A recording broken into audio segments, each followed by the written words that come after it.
భారతదేశంలోని యావత్ ప్రజానీకం కోరుకుంటున్న మాట ప్రధాని మోడీ నోటి వెంట వచ్చింది. ఆపరేషన్ సింధూర్ కొనసాగుతుందని క్లారిటీ ఇవ్వడంతో పాటు పీఓకే విషయంలో రాజీ లేదు, ఉగ్రవాదుల్ని అప్పజెప్పడం తప్ప పాక్కు ఆప్షన్ లేదంటూ మోడీ స్పష్టం చేయడంతో జనాల్లో ఉన్న భయాందోళనలు, అనుమానాలు తిరిగిపోయాయి.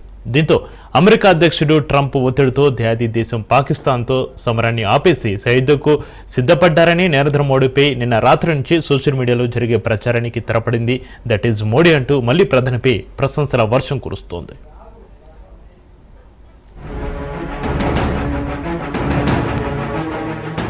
ఆపరేషన్ సింధూర్ పేరుతో ధ్యాది దేశం పాకిస్తాన్పై భారత సైనిక దళాలు విరుచుకుపడబోతున్నాయని యావత్ దేశం ఆసక్తిగా ఎదురుచూస్తున్న తరుణంలో అకస్మాత్తుగా రెండు దేశాల యుద్ధానికి విరామం చెప్పి శాంతి చర్చలకు సిద్ధమయ్యాయి. అనూహ్యంగా జరిగిన ఈ పరిణామానికి తాను తీసుకున్న చొరవే కారణమని అమెరికా అధ్యక్షుడు ట్రంప్ ప్రకటించుకున్నారు. శాంతి చర్చలకు ఓవైపు సంకేతాలిచ్చి పొద్దుపైన వెంటనే పాకిస్తాన్ తన పాడుబుద్ధిని మళ్లీ బయటపెట్టడంతో భారత ప్రజలంతా ఒక్కసారిగా ఉలిక్కిపడ్డారు. అసలేం జరుగుతుందో ఎవరికీ అంతుచిక్కలేదు. పాకిస్తాన్ ఈ రకంగా దొంగ దెబ్బ తీయడంతో అప్రమత్తమైన భారత సైన్యం సరిహద్దు రాష్ట్రాల్లో భారీ నష్టం జరగకుండా నివారించగలిగింది.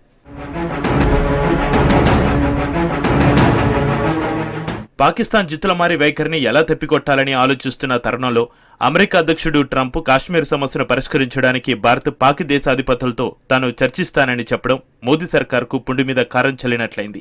అంతటితో ఆగకుండా కాశ్మీర్ వివాదం 1000 ఏళ్లు గడిచినా ఓ కొలికి వచ్చే సంకేతాలు కనిపించడం లేదని ట్రంప్ వ్యంగ్యంగా మాట్లాడడంపై కూడా భారత ప్రజానీకం జీర్ణించుకోలేని అంశం. శాంతి చర్చల కోసం తానే భారత్ పాకిస్తాన్ను ఒప్పించానని ప్రకటించిన ట్రంప్ కాశ్మీర్ విషయంలో చేసిన కామెంట్ వివాదానికి ఆజ్యం పోశాయి.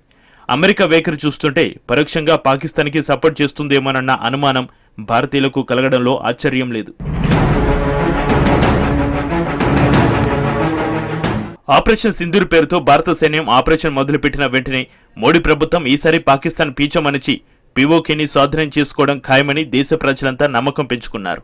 కానీ దీనికి భిన్నంగా అమెరికా ఒత్తిడితో శాంతి చర్చలకు భారత్ అంగీకరించడం, మరోవైపు పాకిస్తాన్ సరిహద్దు ప్రాంతాల్లో దాడులు చేస్తూ దూకుడు ప్రదర్శిస్తున్న మన సైన్యం సైలెంట్గా దాన్ని ఎదుర్కోవడంపై సోషల్ మీడియాలో పెద్ద ఎత్తున ట్రోలింగ్ జరిగింది.